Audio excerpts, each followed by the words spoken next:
En la reforma a la justicia, que sea benéfica para todos los colombianos, ya hay radicación del proyecto y por supuesto comienza una importantísima discusión para el país con unos antecedentes de reformas a la justicia que no han podido ver la luz. Saludamos a esta hora, por supuesto, a la señora ministra de Justicia, Ángela María Buitrago. Ministra, gracias por estar en 6 AM. Buenos días para usted. Buenos días, Gustavo. Buenos días a toda la mesa, a Vanessa, a Juan Carlos Echeverry y a el doctor Herrera.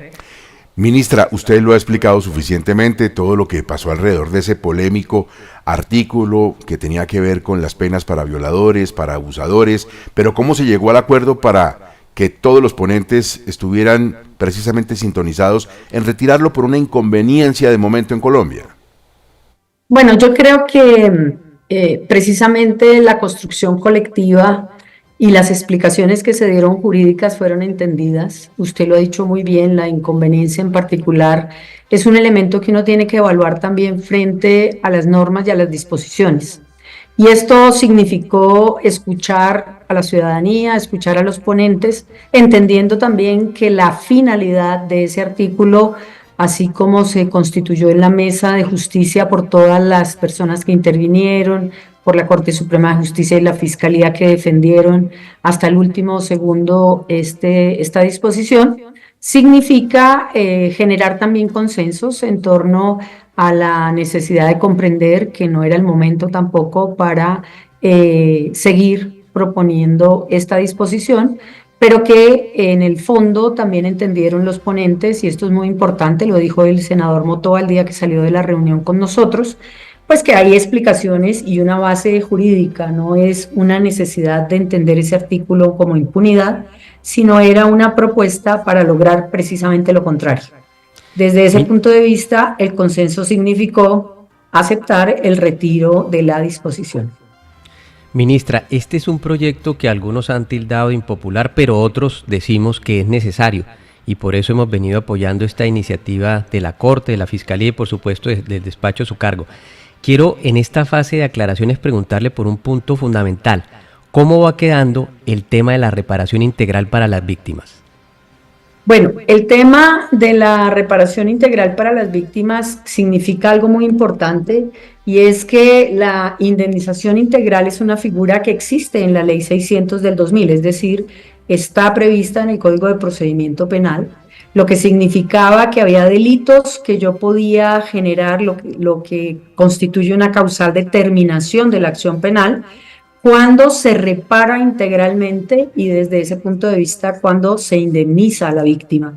Y esto tiene dos grandes ventajas. Desde el momento en que la Ley 600 lo tenía, significaba decir que hay situaciones en donde es mucho mejor para la víctima obtener la reparación integral y obtener desde ese punto de vista la indemnización, en lugar de estar esperando 8 o 9 años en torno a un proceso penal que lo que hace también es reactivar el dolor, manejar unas circunstancias particulares frente a la afectación del delito. Pero esto estamos hablando de delitos culposos en términos, por ejemplo, del homicidio, que se causa sin intención de matar. Lamentablemente hay personas que atropellan a otra sin culpa, lo decimos en el argot normal, pero lo que se llama eso en derecho penal es un delito culposo.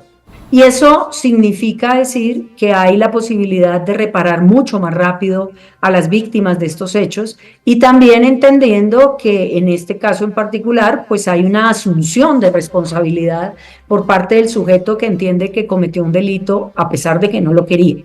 Y esto llevó a que la Ley 906 excluyera en el 2004 este fenómeno de indemnización integral. Yo entendía y entendí siempre que podría haberse aplicado de manera favorable lo que existía en la Ley 600, pero la jurisprudencia de la Corte Suprema decidió decir que la Ley 906 no tenía esta posibilidad de indemnización. No solamente el tema de una discriminación de sistemas, es decir, quien va por Ley 600 sí puede indemnizar y termina la acción penal, pero quien va por Ley 906 no. Y esto llevaba también a un planteamiento, y era que la jurisprudencia había negado la posibilidad de utilizar este mecanismo. Se plantea nuevamente en el proyecto entendiendo que es una forma entre otras, muy beneficiosa para las víctimas de esta clase de delitos y otros delitos que son menores. Y desde ese punto de vista también es la selección automática de qué debe ir hasta un proceso penal y qué no debe ir hasta un proceso penal, porque siempre el derecho penal tiene que girar, y esto lo creo ya indispensable decirlo, en Colombia desde la sentencia de 1992 de la Corte Constitucional alrededor de las víctimas. Y esto genera un gran beneficio. Lo que se trata de trabajar ahora es obviamente que en la ley 906 se pueda utilizar este mecanismo. Señora ministra, en las últimas horas la Fiscalía levantó las órdenes de captura para un subgrupo del ELN, que son los Comuneros del Sur, y lo hace con el argumento de que van a participar en ese proceso que está casi que comenzando nuevamente de paz con el ELN. Pero ¿cómo entiende uno esa decisión o cómo la entiende usted, teniendo en cuenta que el ELN, además de estar anunciando que se sienta en una mesa, está anunciando hoy un paro armado en el Chocó, por ejemplo? Vanessa, buenos días. Mira, yo creo que es importante entender dos cosas. El marco de paz nos ha convocado a generar todas las posibilidades de diálogo para obtener la paz en Colombia frente a un marco de violencia que se ha extendido más de 70 años en el país. Lo segundo, la visión de estas personas que pueden ayudar a resolver ese conflicto. En el caso concreto de los comuneros, significa que estas personas han dicho que tienen la voluntad de paz, pero además quieren convocar a las demás personas a eso. Lo que ha hecho la Fiscalía es suspender transitoriamente la orden de captura frente a estas 11 personas a través de dos marcos, uno constitucional y otro legal, que permite la suspensión de esas órdenes de captura, con una discusión que hay en el fondo en la que no me voy a meter. Pero lo que sí voy a contestar en la pregunta es que efectivamente la suspensión permite también tener un condicionamiento, y es decir, que esas personas no vuelvan a delinquir, porque eso también revocaría la suspensión de la orden de captura, y eso llevaría sin lugar a dudas a que vuelva a operar esa orden de captura. Pero también tenemos una opción, y es que esos designados como voceros de paz pues trabajen sobre la base de lograr que el grupo que hoy ha dicho que vuelve a entrar en un paro armado en Tres Ríos de Chocó, pues no realice esas actividades que a lo que perjudican sin lugar a dudas es a la comunidad en general y a la población que está inerme ante una situación que debería estar superada desde el año 2016. Y esto nos lleva entonces, Vanessa, a decir que cada uno de estos elementos sigue apostándole a la paz. Con todas las discusiones que hay en el medio, que yo respeto profundamente, hay que entender que tenemos un marco que le apostó a hacer todo lo necesario y lo posible por la paz. Y esto es lo que se quiere lograr a través de estas figuras. Pero también entendiendo que no es que sea un cheque en blanco para seguir cometiendo infracciones de DIH o de derecho ordinario. Ministra, hace unas horas manifestó usted unas ciertas dudas con respecto al informe de la ONU de la cantidad de cultivos ilícitos que hay en el país, pero sobre todo con el asunto de la producción de cocaína. Lo que dice el informe es que se duplicó la producción de cocaína. ¿Al gobierno le parece que esas cifras, por ponérselo en términos sencillos, son chimbas? Bueno, esa frase, esa palabra me acuerda de otras cosas, pero gracias, Juan Carlos, por la pregunta. Yo creo que es importante decir varias cosas. Nosotros estamos en este momento entendiendo que hay necesidad de explicar un contexto. Nos hemos sentado en varias ocasiones con la directora de la Organización de Estados Unidos para preguntarle algunas cosas sobre la metodología, pero sobre todo la certeza de algo que es muy importante decirlo. Desde el principio, la directora Candice Welch leyó en el informe ejecutivo, porque no se ha entregado el informe completamente elaborado, dijo: esto es una situación potencial. Y desde ese punto de vista, lo que nosotros decimos claramente es que el potencial es lo que podría ser eventualmente una producción. Pero técnicamente hemos hecho una serie de preguntas en torno a las consideraciones que tenemos, en particular desde el gobierno y en particular también el presidente Petro, de la forma como se establece las cifras y los porcentajes. Y les voy a poner este ejemplo que es muy sencillo. yo pongo una panadería y mi proyección es tener 1.000 panes diarios. Por lo tanto, esos 1.000 panes diarios me van a dar 1.000.000 de pesos. Y resulta que realmente yo vendí solo 10 panes. Esto pasa con el informe, y así lo veo yo en una explicación muy sencilla, porque cuando yo digo potencial, lo que se hace es un cálculo eventual de lo que podría ser parte de una producción de cocaína, haciendo una evaluación de un nivel de sembradíos de hoja de coca que tiene dos consecuencias principales. El potencial significa que no es real, es decir, eso nunca salió en Colombia. Dos, tampoco había manera de comprobarlo porque además es ilícito, pero segundo, tampoco hubo métodos para apuntarle a saber efectivamente cuánto se produjo.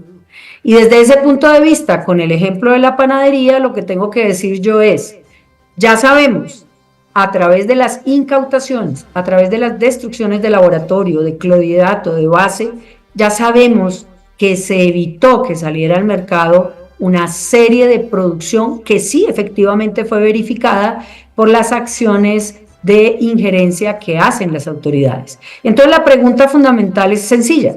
Si usted está haciendo un potencial, es decir, una proyección, pero no puede verificar cuánto salió en la realidad, queda en eso, en una proyección, pues yo no puedo decir que salieron 2.670 toneladas, afirmando que esa fue la producción en Colombia. Pero además esto tiene unos factores que le hemos pedido a la UNDOC que se valoren, que no fueron valorados por el informe, pero que además son fundamentales. Y que cuando nosotros hablamos de eso es que sí tenemos entonces una cifra cierta de la producción, por lo menos cuando se incauta de ese material. Pero tenemos otros factores. No se vendió la coca durante más de un año porque el precio estaba muy bajo, es decir, ni siquiera la pusieron a producir según la información que tiene el gobierno colombiano. Dos, el precio estaba tan bajo que prefirieron perder las cosechas. Tres, sobre esa base, ¿cuál es el fundamento del informe para decir que hubo esa cantidad de producción si no descuentan todos estos factores que estamos mencionando? Y sobre esos supuestos seguimos viendo que a pesar de que es un informe del 2023, estamos evidenciando que no hay una comprobación real, como es lógico que no puede haber, porque ellos no pueden hacer un seguimiento de cada cargamento del total de lo que salió. Simplemente le apuntan a una proyección matemática en torno a esa propuesta que acabo de hacer yo de entender, que yo tengo la visión de que esa mata puede producir 10, 3, 4 toneladas y hago una proyección en el plazo correspondiente para decir, si hubiese habido las 4 toneladas, habrían salido en total de ese departamento 1.000, 2.000 toneladas, pero nunca se supo si salieron. Dos, nunca se confirmó que las matas efectivamente no fueron objeto de producción. Tres, incluso lo sabemos por investigaciones en territorio, que no se hizo la producción porque le salía más costoso al productor sacar y procesar el producto que dejarlo perder, porque el precio había bajado ostensiblemente casi durante 2 años.